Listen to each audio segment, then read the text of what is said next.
Quick question right off the bat. Are you into a gaming laptop booting up like a gaming console? Because I actually kind of love it. Last year, this very laptop started a bit of a craze. Smaller form factor laptops with specifications that could make some desktops sweat. That was achieved in part because of how far we've come in terms of internal specs. By partnering with AMD, ASUS was able to make one hell of a machine. And now we're at this next generation of that exciting laptop, and not too much has changed, but I think that's totally fine. So let's go ahead and get this thing booted up and hear that signature Zephyrus ROG sound. This is Joshua Vergara. What's going on, everybody? This is what worked and what didn't with the ASUS Zephyrus G14 after this. This video is sponsored by Alti Arena, the platform for NFT marketplace transactions. Alti Arena connects game devs, game artists, and players, making gaming assets available for purchase as NFTs. Game developers will have a better way of knowing the reach of their digital assets, and gamers can enjoy owning a piece of their favorite digital memorabilia. You can purchase your own using Alti tokens in the marketplace, and there are multiple ways of earning and mining your own tokens. They can be purchased on PancakeSwap, on which Alti Arena is now listed, but gamers can also mine tokens by doing what they do best: gaming. Alti Arena's proof of gaming client allows players to earn Alti tokens while playing their favorite titles, which include Call of Duty, Dota 2, and League of Legends. But there's one more way that Alti Arena is adding: through their own video game. In an upcoming title called Ultimate Battle Arena, players will be able to connect NFTs to their accounts and profiles by earning collectibles through the card game, all of which can become part of the Alti Arena marketplace. Check out Alti Arena for yourself using the link in the description and learn more about their gaming forward NFT marketplace. And thank you again to Alti Arena for sponsoring this video. I'm going to start this one off with a little bit of a negative because it does bear some mentioning. The Zephyrus G14 is, well, to the eye at least, the same machine as last year. It has the same build quality, the same I/O layout, the same keyboard, and the same general experience. If you were hoping that there would be at least some sort of refresh or at least some changes to this laptop that made a real splash last year, you might be a little bit disappointed. It could even be argued that if you have last year's edition and it's working totally fine for you, maybe there isn't too much reason to upgrade unless you're really looking for those performance boosts that have been added in. The thing is, I think it basically makes sense that the G14 design remains basically the same because it means ASUS knew their first 14-inch powerhouse did a ton of things right.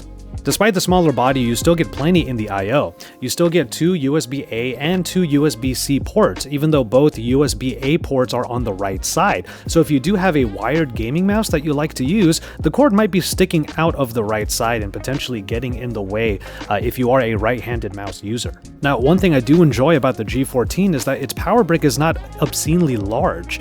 Charging via USB-C connections is still possible as well, but only up to 100 watts, and thus you might not be giving the internals the most possible power for any intensive tasks like gaming. When closed, the laptop still has the mostly boxy shape, one that is able to fit in basically every bag that I own, which is a huge plus. The back of the laptop has the more aggressive lines which denote all of the venting, and my review unit still has the anime matrix on the top cover, utilizing these white diodes to provide some really cool customization. Even though this feature raises the price of the model quite a bit, it is a level of personalization that goes above and beyond things like skins and cases and stickers. So if you're all about rocking your personal brand or your interests on your laptops in some sort of way, this is still one of the best ways to express yourself. So upon opening, everything from the display to the keyboard deck is still very familiar. The typing experience is still pretty good, with ASUS providing keys that have plenty of bounce rather than just being clicky chiclets. The thing is, this silver finish is still not ideal.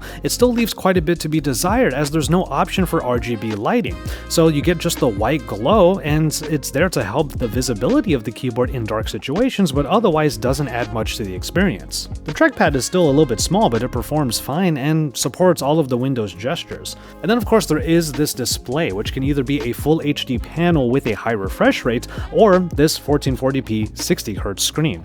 Now, while the higher resolution might be nice for things like video editing and productivity, I do still find it to be a little bit cramped, especially considering what your setting might be in the Windows scaling.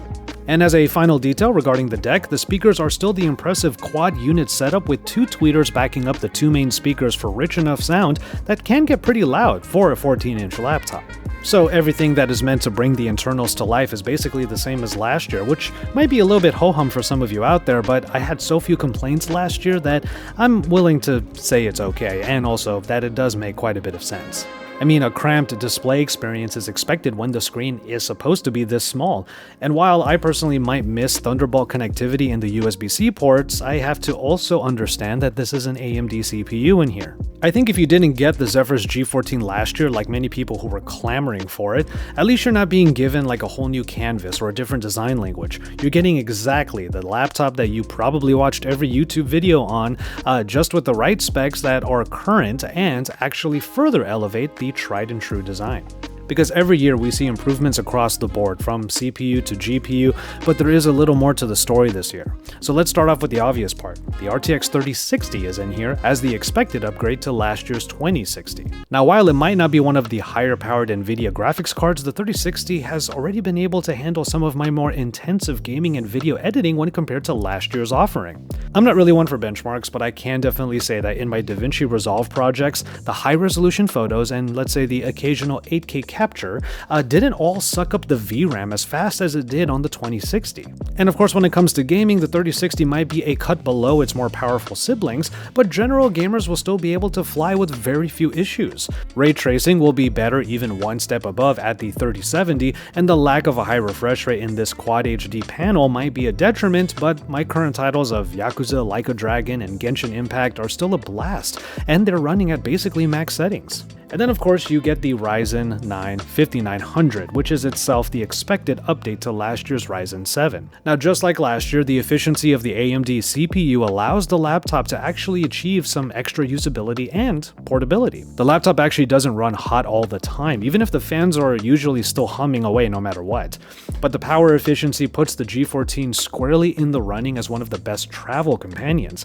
It's easy enough to take a charged up G14, pop outside onto the patio for some quick email correspondence, or just go to a local cafe for something I do very often, longer script writing sessions. I have had no issues whatsoever doing my usual multitasking in those work scenarios, doing things like browsing the web, having YouTube playing stuff in the background, and typing away all at the same time. Part of why the G14 is able to achieve that portability is because of a fairly large battery that is actually crammed into this body.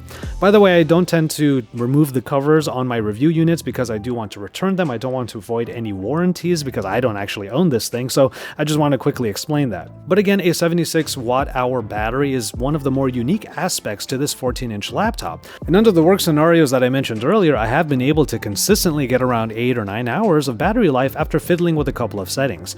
Mainly turning on the iGPU mode, which is in the Armory Crate software. It basically disables the discrete graphics so that everything is being done on the integrated graphics. After that, I keep the laptop on silent mode and lower the meter in the Windows power settings, and that gets me plenty of time before I have to plug it in for video editing sessions and for the more occasional gaming sesh. Clearly, I really enjoy the Zephyrus G14, and it's not hard to because it's so similar to last year's offering, which I was a big fan of. The updated CPU and GPU help give it more of an oomph, so any hiccups that my workflow experienced last year have been addressed. But some tropes from last year's model do return. Only one of the RAM slots under here is user accessible, meaning that the total RAM can still be pretty high, but you end up getting some interesting final capacities like 40 gigabytes. And if you open this thing up, you'll notice there's still no webcam, which keeps the G14 from being an obvious option for things like remote learning or Zoom calls. The reason why this is all significant to mention is that the smaller form factor powerhouses are becoming more of a thing, and the G14 is no longer the only nimble gamer on the block. I recently just gave my thoughts and experience on the Razer Blade 14, which marks Razer's own shift into AMD processors, so that they could pack quite a bit of a punch in a 14-inch size as well. What's so interesting about those Razer offerings is that there are configurations that include even the RTX 3080, and while it can be argued that the TDP in those laptops can actually hold the true potential of the 3080 back, it's not hard to have something like a 3060 in this Zephyrus G14 and look at the Razer Blade 14 with just a little bit of envy. And also, the Razer does actually have a webcam. It's not a great webcam, but still, you can actually take Zoom calls on that laptop while playing something on the side perhaps, so maybe that's a small point that goes to Razer. Now, I imagine that adding in the higher model NVIDIA graphics might require some changes to the overall design, maybe some tweaks to the cooling with the venting on the back, maybe they have to add a little bit more, or something that will just alter the DNA of the already beloved G14. Instead, they decided to just let what works continue to work, and just update the right stuff to the latest versions, which has led to some proper gains. And thus, the Zephyrus G14 still fulfills a certain niche that actually encompasses a ton of actual users. General gamers who don't need to go crazy on their laptops, but don't want to be totally left behind either. Hardcore gamers will be looking for the best specs because they want that high refresh rate, also at high resolutions, and they want ray tracing and going max ultra on literally any game that they throw on it. And there are plenty of choices for that kind of experience. But for everyone else, let's say the student who still enjoys gaming but also wants a nimble laptop to be able to get some studying done, the casual gamer who still wants to enjoy at least some of the higher end experiences, and the ones out there who just want more on-the-go enjoyment, the Zephyrus G14 is still a very compelling option, and any desire for last year's model can easily translate into this year's continued effort by ASUS. After all, configurations that don't include this anime matrix right here, they are priced actually fairly well, considering that you do have to pay a bit of a premium for more portability, which is exactly what the G14 is achieving. But if what you want is a laptop that is easy to grasp, both figuratively and literally, but it is still quite the beast, the Zephyrus G14 is still a great choice, and it shows how right the company got the formula the first time, so why not keep them coming? For more on laptops like this Zephyrus G14 that I have absolutely adored since last year's model, make sure you subscribe to my channel for even more. Drop some likes on this video and get into the comment sections down below. Did you pick up one of these? I know they were kind of hard to get for a little while. Let me know what your experience has been like, or tell me what kinds of laptops you are using these days as well. With all of that said though, we're going to go ahead and call it on this video. Thank you so much for watching. Please take care of yourselves and each other, and enjoy your tea, everybody.